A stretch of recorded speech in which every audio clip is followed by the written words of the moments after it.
नमस्कार, मैं हूं अंकुर और आप देख रहे हैं सत्य हिंदी का न्यूज बुलेटिन।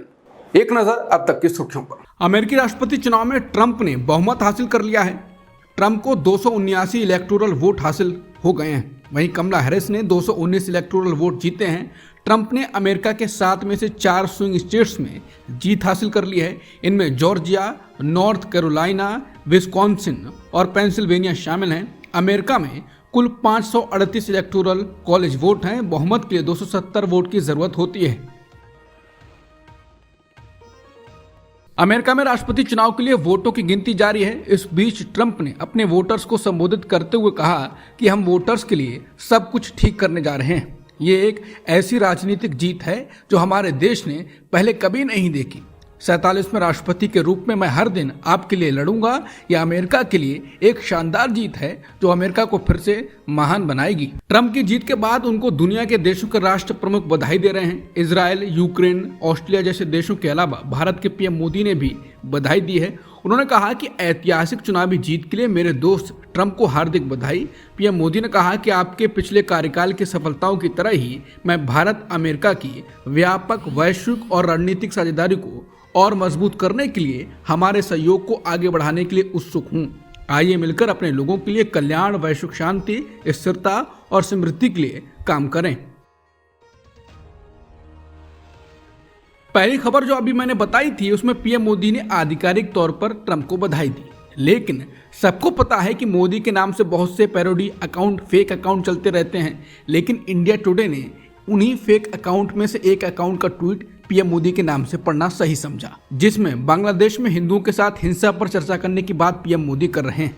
एंकर कहता है कि पीएम मोदी का बड़ा स्टेटमेंट आया है, फिर वो 890 फॉलोअर वाले अकाउंट का ट्वीट पढ़ता है कि पीएम मोदी ने कहा है कि उन्होंने ट्रंप को बधाई दी है और कहा है कि हम अन्य बातों के अलावा बांग्लादेश में हिंदुओं के खिलाफ वर्तमान हिंसा और कनाडा में ट्रूडो के द्वारा खालिस्तानी आतंकवाद और यूक्रेन वॉर पर चर्चा करेंगे। जिसके बाद लोग कह रहे हैं कि इंडिया टुडे वाले भांग खा के बैठे हैं। एंकर नरेंद्र मोदी के पैरोडी हैंडल से ट्वीट पढ़ रहा है और सबके बाद भी कहते हैं कि हम गोल्ड स्टैंडर्ड जर्नलिज्म करते हैं। उत्तर प्रदेश में बुलडोजर एक्शन को लेकर सुप्रीम कोर्ट ने बड़ा फैसला सुनाया। कोर्ट ने यूपी सरकार को आदेश दिया है कि बुलडोजर से जिसका घर तोड़ा गया है उसे 25 लाख रुपए का मुआवजा दिया जाए। इस मामले में सीजीआई ने कहा है कि घर तोड़ने में किसी भी प्रक्रिया का पालन नहीं किया गया है। खुद सरकार की ओर से हलफनामा देकर कहा गया है कि इस मामले में कोई नोटिस जारी नहीं किया गया। किसी के भी घर में घुसना अराजकता है। आप पीड़ित को 25 लाख रुपए का मुआवजा देंगे। सुप्रीम कोर्ट ने बुलडोजर एक्शन को लेकर भी नाराजगी जाहिर की। हालांकि मामला 2019 का है और सीजीआई ने इसे अब संज्ञान में लिया है। बता दें सीजीआई अब जाने वाले हैं, उससे पहले ये खबर बनाई फैसला सुनाया। बता दें सड़क चौड़ीकरण परियोजना के तहत 2019 में आवासीय घरों को अवैध रूप से ध्वस्त करने के मामले में ये सीजीआई ने फटकार लगाई। राहुल गांधी ने आज महाराष्ट्र में नागपुर से चुनाव प्रचार अभियान की शुरुआत की। दीक्षा भूमि में बाबा साहेब आम्बेडकर को श्रद्धांजलि देने के बाद उन्होंने संविधान सम्मान सम्मेलन को संबोधित किया। अपने पहले चुनावी भाषण में राहुल एक बार फिर संविधान की प्रति के साथ नजर आए और लोकसभा चुनाव वाले फॉर्मूले को आजमाया। इसके साथ ही उन्होंने संकेत दिए कि विधानसभा चुनाव भी कांग्रेस संविधान और आरक्षण जैसे मुद्दों पर लड़ेगी। राहुल गांधी ने कहा कि जब आरएसएस और भाजपा के लोग इस संविधान पर हमला करते हैं तो वो सिर्फ इस किताब संविधान की किताब पर हमला नहीं कर रहे होते हैं, वो भारत की आवाज़ पर हमला कर रहे होते हैं। राहुल गांधी ने कहा कि हमारे संस्थान संविधान से बने हैं। अगर संविधान नहीं होगा तो कोई चुनाव आयोग नहीं होगा। आरएसएस इस संविधान पर सीधे हमला नहीं कर सकता। वो इसके खिलाफ आगे आकर लड़ेंगे तो वो 5 मिनट में हार जाएंगे। उन्होंने कहा कि विकास, प्रगति और अर्थव्यवस्था, वो इन शब्दों के पीछे छिपकर हमला करने आते हैं।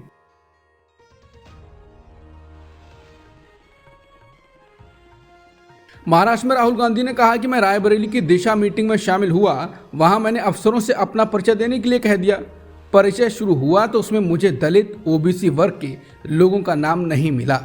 कॉरपोरेट से लेकर जुडिशरी तक हमें दलित, ओबीसी और आदिवासी समुदाय के लोग नजर नहीं आते हैं। ये हालात हर जगह हैं जहां हमें 90% हिंदुस्तान दिखता ही नहीं।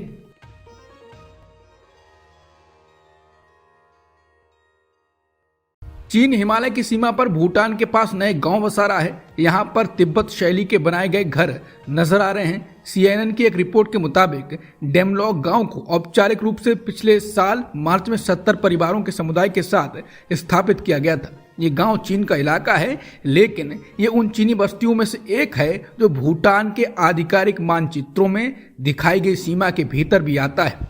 पूर्वी हिमालय में समुद्र तल से लगभग 14,000 फीट ऊपर इस दुर्गम क्षेत्र में पहले चरागाह थे, लेकिन अब वहां जनसंख्या बढ़ रही है।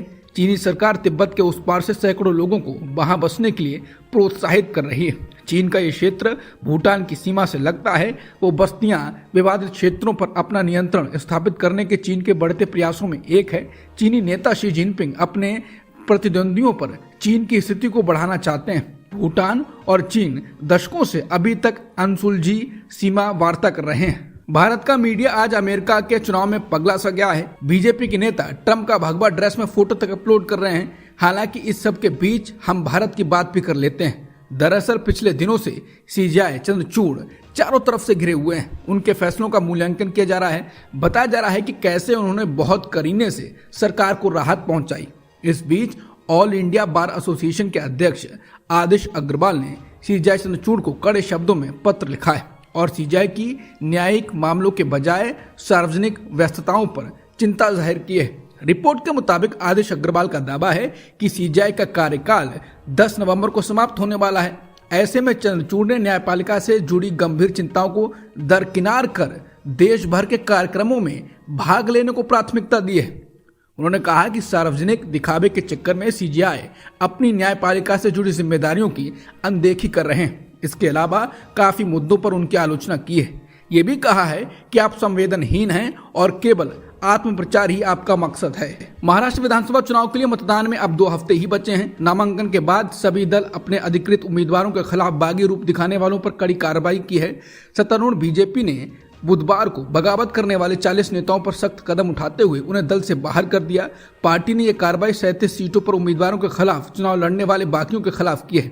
इस निष्कासन के पीछे पार्टी का उद्देश्य अनुशासन बनाए रखना और चुनावों में बगावत की प्रवृत्ति को रोकना है। बीजेपी ने इस फैसले से अन्य नेताओं को स्पष्ट संदेश दिया है कि अनुशासनहीनता बर्दाश्त नहीं की जाएगी। जम्मू कश्मीर विधानसभा सत्र के तीसरे दिन अनुच्छेद 370 की बहाली का प्रस्ताव पास किया गया। बीजेपी विधायकों के विरोध के बीच डिप्टी CM सुरेंद्र कुमार चौधरी ये प्रस्ताव विधानसभा में रखा, जिसे सत्तारूढ़ नेशनल कॉन्फ्रेंस और कांग्रेस का समर्थन मिला। बीजेपी विधायकों ने इसे राष्ट्र विरोधी एजेंडा बताते हुए 5 अगस्त जिंदाबाद जैसे नारे लगाए। बीजेपी नेताओं ने आरोप लगाया कि अब्दुल्ला परिवार और नेशनल कॉन्फ्रेंस लोगों को भावनात्मक तौर पर ब्लैकमेल करने के लिए यह प्रस्ताव पास किया है, जबकि अनुच्छेद 370 हटाने का फैसला किया है। कर्नाटक के मुख्यमंत्री सिद्धारमैया से लोकायुक्त पुलिस ने आज मूडा केस में लगभग 2 घंटे तक पूछताछ की। बता दें, लोकायुक्त पुलिस की प्राथमिकी में आरोपी संख्या 1 के रूप में नामित मुख्यमंत्री पर मूडा द्वारा उनकी पत्नी पार्वती BM को 14 जगहों का आवंटन किए जाने में गड़बड़ियों का आरोप है। ईरान और इजरायल के बीच जारी तनाव के बीच इजरायली प्रधानमंत्री नेतन्याहू ने देश के रक्षा मंत्री को बर्खास्त कर दिया है। इजरायल के प्रधानमंत्री नेतन्याहू ने देश के लोकप्रिय रक्षा मंत्री योआव गैलेंट को बर्खास्त करने की मंगलवार को अचानक घोषणा कर दी। नेतन्याहू ने अपने रक्षा मंत्री योआव गैलेंट को ऐसे समय बर्खास्त किया है जब इजरायल एक साथ कई मोर्चों पर युद्ध लड़ रहा है। नेतन्याहू ने कहा कि उन्होंने विदेश मंत्री इजराइल काट्ज को नया रक्षा मंत्री नियुक्त किया है, जिसके बाद लोग कह रहे हैं कि अगर इजराइल गजा और लेबनान में युद्ध जीत रहा है, जैसा कि कथित ज्ञानी बताते हैं, तो नेतन्याहू को अपने रक्षा मंत्री को क्यों बर्खास्त करना चाहिए। अब तक की सुर्खियों में इतना ही। बाकी खबरों के लिए बने रहिए सत्यहिंदी.com के साथ।